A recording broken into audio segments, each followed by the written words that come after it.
Olá, você que nos assiste aqui pela TV Brasil Web. Estamos hoje aqui com duas personagens importantíssimas para o desenvolvimento social da cidade e da região. Jacilane, vice-presidente do Instituto Marias, ela que é assistente social. E Maria, que é a presidente do Instituto Marias e é cientista política. Tá? Vamos começar aqui apresentando Jacilane. Boa tarde, bom dia, boa noite. Não sei que horas que vão ver, né? Eu sou Jacilane, sou assistente social, né? Atuo na área social do Distrito Federal desde acho que mais ou menos 2015, né? Estou aí inserida nesse ramo da assistência. Eh, Sou formada, né? Há mais ou menos uns 10 anos. Uns 10 anos, mais ou menos, né? E estamos aqui para atuar, né, junto à nossa comunidade. E é isso. Maria, fale um pouquinho para a gente quem é Maria, como foi a ideia do Instituto Marias e essa questão da ciência política, como veio também a sua formação. Oi, gente, tudo bom? Sou a Maria, presidente do Instituto Marias. Prazer estar aqui na TV Brasil Web. Então, como que surgiu a ideia do Instituto Marias? Na verdade, a gente começou a trabalhar com Café com Propósito e até então a demanda era só espiritual e estava tudo tranquilo. Mas a gente começou a receber denúncias de mulheres em situação de vulnerabilidade, agressão, até mesmo a questão de Violência doméstica. violência doméstica, tentativa de tirar a própria vida. E aí, eu e a Jace, a gente sentou um dia e falamos assim, não dá pra gente resolver isso com questão espiritual, a gente precisa de de um outro suporte. E aí surgiu a ideia da gente criar essa instituição que pode sanar esse problema, que é um problema gigantesco dentro da comunidade Sol Nascente, que é essa questão de mães solos, né? E que tem todo esse problema do psicossocial. E aí, como isso era uma defasagem, a gente orando, conversando, tivemos a ideia e conversamos com alguns parceiros, esse povo que tem um coração incrível, né, Aderval? Que o Aderval é o nosso advogado querido que nos ajudou, né, com essa parte burocrática toda. E aí nasceu, né, o Instituto Marias. E a ciência política veio antes. Eu sempre fui apaixonada pela política, mas eu sempre quis os bastidores. Eu queria ser, tá dentro do legislativo no Senado Federal, né? Nunca quis estar à frente. Então, como a gente já sabe dessa questão das políticas públicas e como que funciona a instituição social dentro da comunidade, ficou um pouco mais fácil. Então, surgiu mais ou menos desse jeito. Eu tenho acompanhado o Café com Propósito, tá? Muito bom. Ali dá até um programa. Quem sabe se futuramente a gente não pode abrir Sim, uma grade aqui para o Café com Propósito. Tá? Eu vejo aí quem está nos assistindo, vai lá no Instagram e vê lá, Café com Propósito, segue. Segue isso, Instituto Marias também, tá? também. E a nossa TV Brasil Web. É, você falando aí a questão de políticas públicas, né? A questão do autoextermínio, eu vou jogar a bola aqui para assistente social, tá? Sim. Como você vê hoje uma necessidade das políticas públicas? Elas são feitas da forma vertical e esse vertical ela é feita, elaborada de baixo para cima, de cima para baixo. O que está faltando para que essas políticas públicas, porque existe legislação para isso, existe comitês de programa isso, programa daquilo, mas aí muitas vezes não são efetivadas as leis. O que está faltando hoje, tá, no seu entendimento, na sua experiência como assistente social, para que as políticas públicas realmente sejam efetivas e eficazes? Então, a gente tem muitos percalços, né, para mim, assim, para começar essa conversa, eu acredito que as políticas públicas hoje, elas estão acontecendo de maneira, de cima para baixo, quando na realidade elas precisam acontecer de baixo para cima. Por quê? Porque quem está ali na linha de frente é que sabe o que está acontecendo com a comunidade, com a sua região, e às vezes essas políticas elas vêm lá da gestão. Então, assim, a gestão ela não está ali. lidando com a comunidade, dizendo não para a comunidade, amarrada, né, sem ter ferramentas de como trabalhar, de como dar o acesso a essa comunidade. Então, assim, a gestão é muito fácil gerir quando você não está na linha de frente. Então, hoje, eu acredito, por estar nessa linha de frente, que a política pública hoje, ela não é tão acessível quanto ela deveria ser, porque ela não é feita pelas pessoas que estão na linha de frente, né? Porque a gente que está na linha de frente, a gente ouve o usuário, né? O usuário chega, a pessoa chega com a sua demanda, a pessoa em situação de vulnerabilidade, ela chega com uma demanda, e muitas vezes a gente que está ali na linha de frente tem que dizer não. Não é porque a gente não quer dar o acesso, é porque a gente quer dar o acesso, mas a gente não tem como. Então, a gente não tem ferramentas suficientes para trabalhar, a política não está alcançando quem deve alcançar. E no meio de tudo isso também, eu acredito que a política pública hoje, ela tem que dar acesso para as pessoas, mas ela tem que dar autonomia para essas pessoas. Não adianta dar algo para a pessoa, só que ela está ali, ela vai receber um benefício e ela não vai sair daquela situação. Por quê? Porque ela não foi treinada para ter autonomia, para ela conquistar algo, de sair daquela situação. Então, assim, para mim, hoje a política pública ela está muito falha, muito falha. Ela tem muito que melhorar. E eu acredito que ela vai melhorar a partir do momento que a gente dá essa autonomia para as pessoas que utilizam, que fazem uso dessa política. E para as pessoas que estão ali na linha de frente. É muito bom isso daí. É importante ouvir quem realmente está, como diz no popular, está carregando o caixão. Para quem está segurando a alça do caixão. Porque é muito fácil para quem está só acompanhando o cortejo. Tá? Isso é uma linguagem bem popular, tem que falar a linguagem do povo mesmo, né? E aí, Verdade. com essa dicção, as dores, com essas dores, né, vocês acompanhando e sentindo essas dores, veio o Instituto Maria, Isso. que é uma ferramenta, né, do terceiro setor, que nós temos sempre que priorizar. Eu sempre falo o seguinte: o terceiro setor é o maior braço, junto com o setor Sim. produtivo, é o maior braço do Estado. Eu Se o acredito Estado não nisso. atrapalhar, já está de bom tamanho. Sim. É, porque assim, eu já vi muitos casos aí, teve exemplo onde eu vi que o Estado chegou, e não foi aqui no Distrito Federal, que a gente está falando aqui no geral, mas eu vi em locais, em outros estados da federação, onde o Ministério Público chegou numa instituição e disse assim, ou faz desse jeito ou fecha. Aí vocês conhecem também, não Exatamente. vou citar o nome delas, mas vocês conhecem, né? A gente ia para Uhum. Uhum. alguns encontros da igreja nesse local, e acabou Uhum. que chegou a Sim. fechar. Tá? Sim. Era um local que era aquela fazenda lá em Cocalzinho. Cocôzinho. Então, chegou a fechar. Então, o Estado ali ele atrapalhou. Né? Então, o que a gente pede sempre é que o Estado, se ele não puder ajudar, se ele não quiser ajudar, porque poder pode, né? Tá? Se ele não quiser ajudar, ele não atrapalha. E aí, quais são as linhas de desenvolvimento do Instituto Marias? Hein, Maria? Fala pra gente aí. Então, o nosso alvo sempre será as mulheres. A gente tem essa dor, porque toda instituição do terceiro setor, ela nasce de uma dor. E eu, como mãe solo, é uma das dores que a gente tem ali dentro da comunidade. Eu estava agora, que antes da gente começar o podcast, estava falando sobre censos de pesquisas que saíram em 2023, mostrando o quanto de mães solo a gente tem no Distrito Federal. E essas mães, elas têm que se desdobrar, porque elas têm que trazer o alimento, têm que cuidar da educação e têm que dar a presença ali, porque a gente sabe que hoje essa questão de deixar o filho em qualquer lugar não funciona mais. Já funcionou, hoje não funciona mais. Então, a nossa preocupação hoje, Aderval, é com essa mãe solo, como que a gente pode ajudar essa mãe? E aí eu estava falando para ela que hoje tem que ir um pouco mais além. A gente tem que começar a trabalhar na prevenção dessas adolescentes. Porque nesse artigo que eu estava lendo, as mães solos de Brasília, elas foram criadas por uma mãe solo. Então, está reproduzindo, então isso não está sendo sanado. Não está resolvendo o problema. Pelo contrário. E dentro ali do Sol Nascente, que a Jás está no 3, eu estou no 1, a gente vê como que é a situação.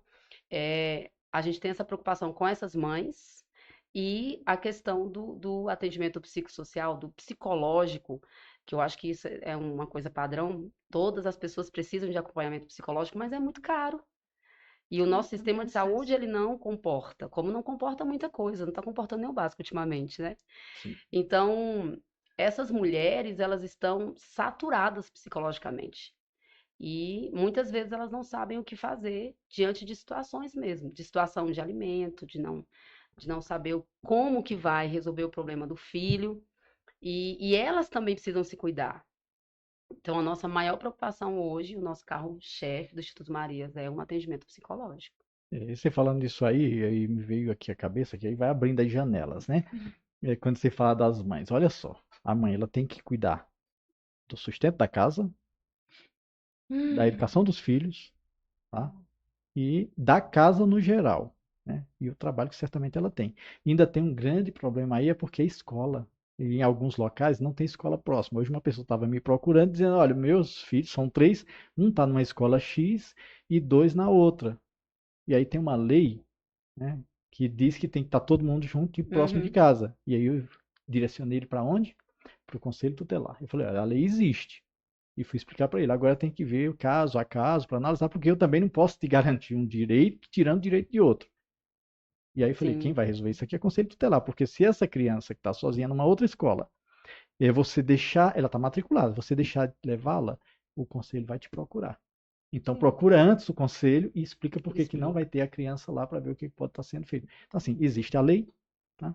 Mas muitas vezes o Estado, quando você fala da questão das políticas públicas que está sendo feita, que talvez lá a parte central, né, que demanda, que comanda lá e determina algumas políticas aqui embaixo, elas não estão conseguindo fazer por quê? Porque eles estão dentro de uma sala e preparando uma política sem ter conhecimento da área do setor. Então, antes de fazer e Exatamente. trabalhar isso daí, tem que ter uma audiência pública, tá? E certamente já teve, né?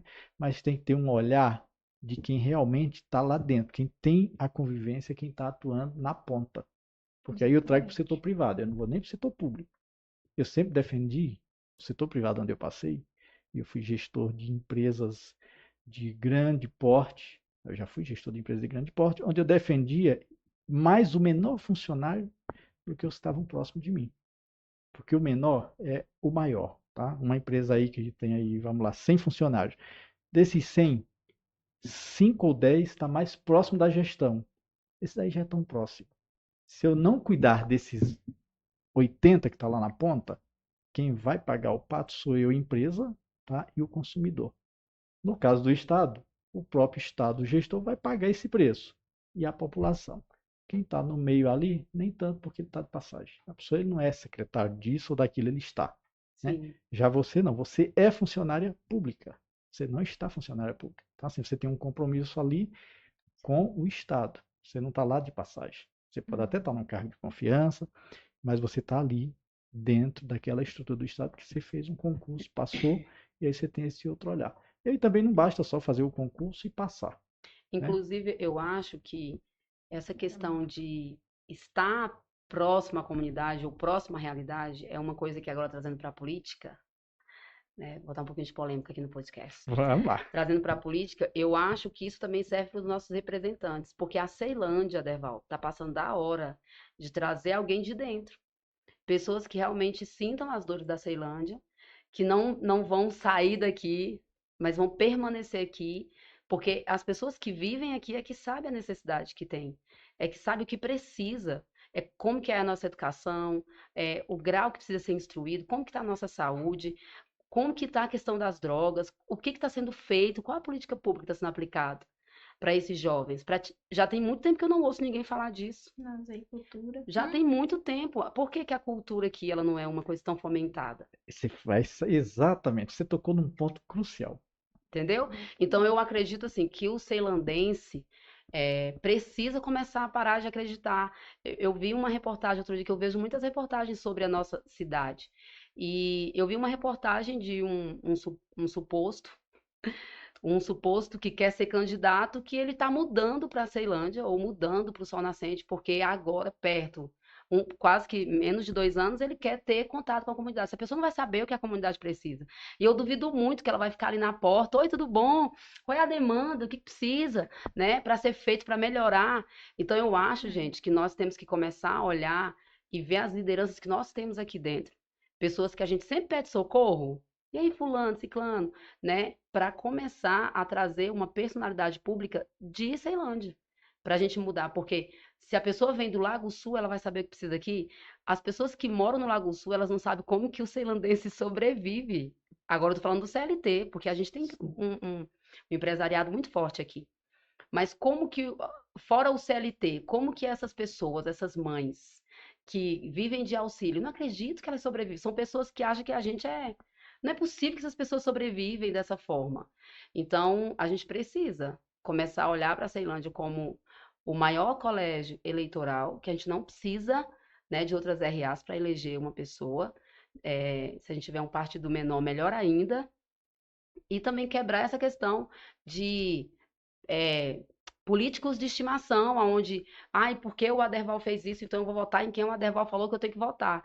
Vamos analisar quem o Aderval está indicando e vamos ver se ele realmente merece, né? Se ele precisa mesmo, se vai realmente representar a gente. A gente tem que parar com esse negócio de, ai, vira essa massa de manobra, porque às vezes a gente critica, né, um pequeno grupo, ou o partido X, e se comporta igual, Sim. se não Exatamente. pior.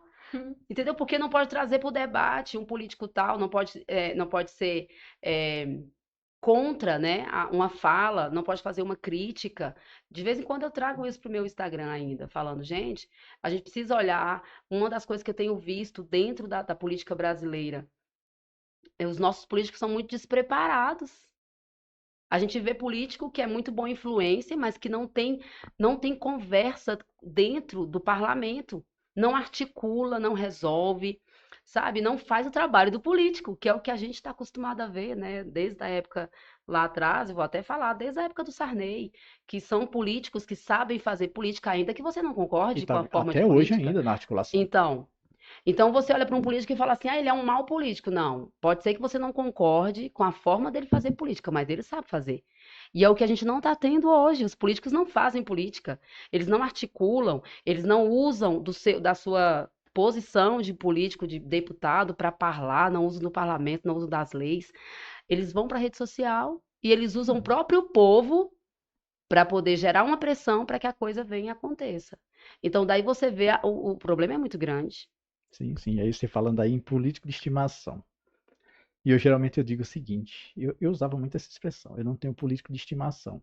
E aí depois eu falei o seguinte para um grupo de pessoas, eu acho que nunca tinha falado com vocês, eu queria ter um político de estimação. É sério, eu queria ter um político de estimação.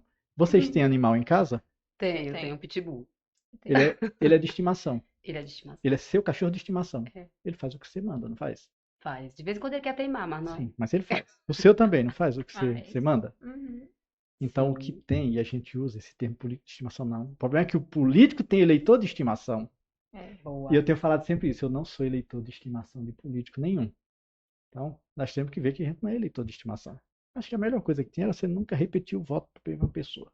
Tem que renovar. Concordo. Porque tem pessoas que estão aí, você falando nesse meio aqui, e nós vamos voltar para o Instituto, porque eu foco aqui no Instituto, mas essa questão aí, tem políticos aí que parece que o mandato virou concurso público. Sim. O cara tá 2, 4, 6, 8, 10 mandatos, sei lá o E quê, nada muda. e nada muda, mas ele já está garantido ali, se consolidou. Ele não muda nem de cargo eletivo, é sempre aquele mesmo, tá? Ele diz assim, é melhor estar nesse garantido aqui. Enquanto isso, o pessoal paga o preço. Mas vamos voltar para o Instituto Marias, né? Nós queremos dar ênfase a esse braço do Estado, né? Que é um braço, todos os institutos, as ONGs, associações, né? Elas fazem esse trabalho, mesmo sem recurso, mas aí faz com a palavra de um assistente social, de uma cientista política, de um pastor, de um padre, de um obreiro, de um missionário, qualquer um que seja, do vizinho que tem ali uma experiência de vida maior, uma maturidade Sim. maior. Não precisa ser o bambambam para Não. fazer essa ajuda. Né? Recolhe uma Uhum. cesta básica aqui, uma lata de óleo ali e vai fazendo aquilo ali funcionar. Porque eu tinha um amigo que ele dizia assim, em casa eu sempre tenho uma lata de óleo, um quilo, arroz e tal. Eu nunca dou a cesta básica. Ele dizia isso para mim. Porque o pessoal batia na porta dele e pedia. E ele dava geralmente, o que está precisando? Está precisando do óleo. Ele dava o óleo. Ele não dava a cesta. Uhum. Alô, digo, está precisando do sal. Vai dar o Viu? sal, vai dar o arroz. Para ir resolver o problema da pessoa. Claro que se nós pudéssemos aí ter um caminhão de cesta básica, mas eu sou muito, e aí a assistente pode me corrigir aqui, e você como cientista político. Vocês já explicaram aqui agora há pouco, né? De dar esses benefícios aí. Por quê? Às vezes a pessoa me procura, eu tenho tantas cestas básicas e tem alguém para receber? Eu já teve pessoas que falam assim, Já teve um colega meu que disse assim, um dia, eu tenho 10 cestas básicas. Você tem alguém para receber? Você congrega em qual igreja? Ele foi igreja católica lá de Taguatinga. Falei, vai lá, fala com o padre. Porque o padre sabe quem são as pessoas que realmente Sim. precisam. Porque falei desse jeito para ele, tá? Um dia, se ele assistir isso aqui, ele vai saber. Não vou dizer o nome dele, porque não. Falei, porque se você quiser dar cesta básica, você pode arrumar as 3, 4 carretas, a gente vai botar aqui no centro de Ceilândia assim, tem cesta básica ali. Vai fazer uma fila de gente, um milhão de pessoas, assim como eu já vi muitos desses atos aqui em Ceilândia, que as pessoas entregam cesta básica para quem não precisa, a Sim. pessoa está recebendo, não sabe nem por quê, então acredito que precisa haver mudança nisso daí, né?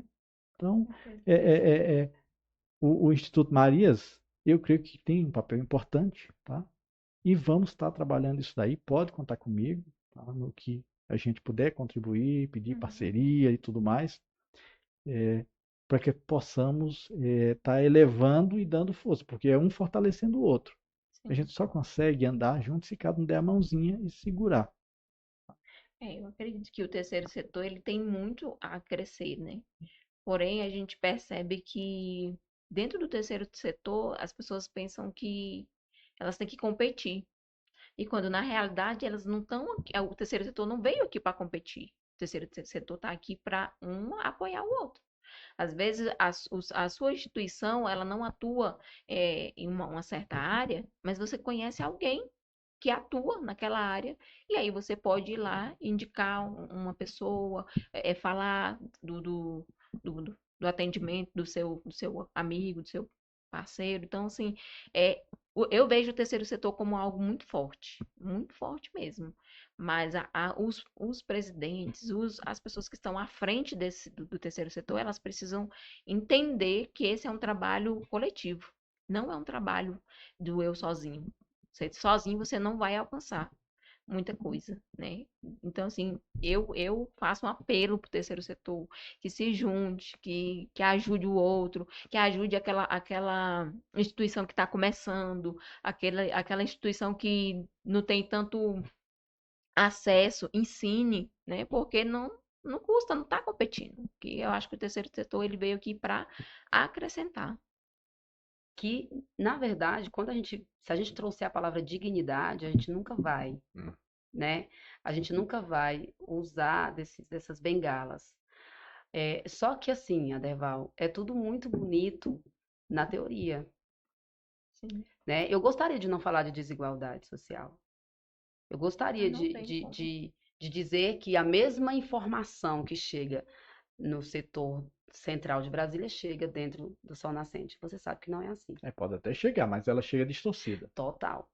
E o acesso, né, que é o que a Jaz falou, porque eu acho assim que muitas vezes uma informação ela muda a realidade de uma família. Sim. Uma informação muda.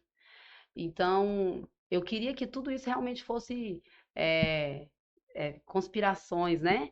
E eu já sentei com um deputado, a gente quase que saiu no tapa, porque ele falou, ele como deputado, ele falou que não era resolvedor de problema. E nós dois quase voou pão de queijo nesse dia. Nós dois quase saiu no tapa, porque eu falei, não é possível que este cara tá me dizendo que não é resolvedor de problema, sendo que ele foi eleito para resolver problema, né? E aí ele estava usando dessa fala. Eu falei, você é um deputado que tem emenda exatamente para resolver esse tipo de problema, e você está me dizendo que você não quer ajudar pessoas? Então, assim, não é essa a nossa realidade. A realidade a gente fez uma ação do agasalho e uma mãe pegou um casaco e falou: Olha, eu precisava desse casaco para ir para a parada de ônibus. Entende? Para ir Outra para a parada do filha. ônibus para pegar, para poder trabalhar, para desse trabalho trazer o sustento. Então, às vezes você pensa, é muito pouco, ou pouco demais. Mas naquele momento a necessidade é aquela. Sim. É a mesma coisa de você falar para uma pessoa que precisa de água: Você quer dinheiro? Não, porque a necessidade é de água. É. Então, assim, eu, como uma presidente do Instituto, vendo essa questão da necessidade e já sabendo que o governo também atua e usa disso como cabresto, muitas vezes, para alienar a população, eu tenho plena ciência disso. É, entendo que nós, enquanto Instituto, podemos atuar com o que temos, mas essa não é em si a nossa finalidade, porque a gente quer realmente dar para as pessoas o que nós chamamos de dignidade, que Sim. aí quem tem dignidade pode escolher em quem votar, pode escolher o que estudar, pode escolher o que fazer. Mas enquanto essa pessoa não tem dignidade, ela precisa do básico, Sim, sim, é isso entendeu? mesmo, é dignidade. É pessoa com dignidade, ela faz tudo isso, ainda pode escolher onde quer morar, né? Sim. Então, nós estamos aqui chegando, já me alertaram ali no nosso prazo, faltam uns minutinhos aí. Vamos fazer aí as considerações finais e vamos voltar depois com o Café com Propósito e com o próprio Instituto Marias. Só uma. Eu vi aí também nas redes sociais aquela época das cartinhas para o Papai Noel, que foi lá que demais, que a Verte, etc. Mas eu vi vocês lá, né? Como é Sim. que foi isso lá? Porque a Lada tá me devendo uma visita. Já você pode falar melhor. Então, a gente participou desde o início, Sim. né? A gente participou com o recebimento das cartinhas, a gente levou caixa para o CRAS, né? Para motivar as crianças a escreverem as cartinhas. A gente cadastrou essas cartas e a gente mandou mensagem, né? E a gente pôde contribuir, participar, né? Juntamente com Aqui Demais, com a Veste, com a Lade, nossa amiga Lade, né? E foi muito gratificante, né? Foi algo que bombou muito, né? Foi um Sim, projeto, assim, maravilhoso, que eu acredito que esse ano a gente vai trabalhar ainda com mais afinco. Eu acho que a gente vai conseguir atender mais pessoas, né? A gente teve uma certa dificuldade com questão das pessoas irem, né, até o local para retirar os presentes, mas foi um sucesso diante das ferramentas que a gente tinha, que eram tão poucas, né? E diante de tantas coisas que aconteceram no meio desse projeto, né? A gente perdeu parcerias, emendas que seriam liberadas não foram. Então, assim, foi mesmo na raça, mesmo. E isso é que fez com que a gente visse que o terceiro setor, ele é muito forte, muito mais do que a gente possa imaginar. Então, assim, uma pessoa civil, né, como a Lade, ela montou um projeto e ela contou com o apoio de alguns amigos, né? De parceiros, e ela começou a contactar, né? Amigos, outros parceiros, que chamaram outros parceiros e que gerou essa cartinhas do Papai Noel e fez muita criança feliz. E está fazendo até hoje. Ainda é, tem gente entregando. É. sim, sim. É o terceiro setor, né? E o setor produtivo. O terceiro setor é o interlocutor, o setor produtivo é quem faz as doações, faz as contribuições, né? E o terceiro Uhum. setor ele contribui tanto com as instituições sociais quanto com os impostos e encargos para o governo, seja o agro, que é a mola que impulsiona esse país, tá? Uhum. Isso aí tem Sim. que ser muito claro, seja o setor de bens, comércio e serviço e a indústria. São os setores Sim. produtivos. O Estado não tem renda. O único recurso, a única forma do Estado arrecadar é com imposto. E nós temos Sim. uma carga tributária altíssima Hum. que tem quebrado muita gente aí. Tá? E aí a gente só veio falar, vai, a taxa Selic vai chegar a 14% a qualquer hora. Isso aí é uma pauta para um outro momento. Ainda vamos chegar nessa parte aí. Não é a pauta daqui, mas vai puxando, o assunto vai Vai, puxando. Tá? A gente é conversa aqui verdade. o dia inteiro, É. tá? E vai fluindo a coisa. Mas assim, trazer aí as considerações finais. Você faz suas considerações finais para quem nos assiste e em seguida você faz as suas considerações finais. Então, eu, Jaslane, queria deixar aqui a nosso apelo, né? Na verdade, para o terceiro setor, né? Você que é do terceiro setor e quem não é também, né? Apoie o terceiro setor. Ele veio para de fato abraçar as pessoas, para de fato não para cumprir o papel do Estado, né? Mas para auxiliar, dar um auxílio, né? Para aqueles que precisam e que infelizmente não conseguem acessar. Maria. Então, a Jace já falou a respeito do terceiro setor. Eu quero convidar o povo a conhecer o nosso trabalho do Instituto Marias. Você é muito Isso. bem-vindo na nossa rede social. Lá tem uma pequena parte daquilo que a gente faz.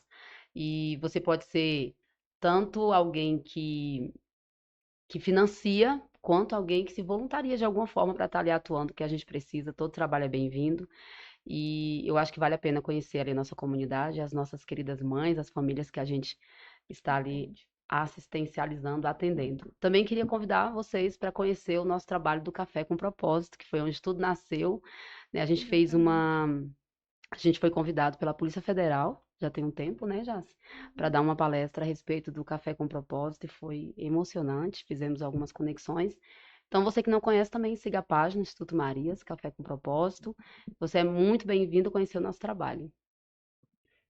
Olha, pessoal, estivemos aqui com Jacilane, vice-presidente do Instituto Marias, e assistente social. E com Maria, que é a presidente e cientista política. Nós voltaremos em outro dia, em outro horário, conversando mais sobre isso. Amanhã nós estaremos aqui ao vivo às 19h30 com Peter Aquino. Ele é contador e ele vai falar sobre o terceiro setor. Aquela questão de como prestar contas, como acessar as plataformas, os caminhos para você conseguir, porque não é fácil. Às vezes a pessoa chega para mim aqui e diz assim, eu quero abrir uma ONG, uma associação. E eu explico para elas o seguinte, não é tão fácil assim. Quem tem sabe. Ah, mas é porque eu vi uma ONG ali. Beleza, quantos anos ela tá? Tem 10, 15, 20 anos. Aí tá, agora que tá desenvolvendo mais, sendo mais vista. Então, o projeto geralmente nunca nasce com CNPJ. É igual aqui, elas já falaram aqui, para o Café com Propósito. Veio um projeto, que era um movimento, e aí eu tenho a necessidade de regularizar, porque existe de fato não de direito. Mas eu deixo claro, porque tem despesa com contador, tem despesa com Tudo tudo que tem você despesa. imaginar. Então não adianta. É preciso Ai, buscar, se você quer abrir, mais tá? despesa do que É interessante que você busque informações. Amanhã nós vamos estar falando sobre isso com Peter Aquino aqui às 19h30. A gente se vê por aqui.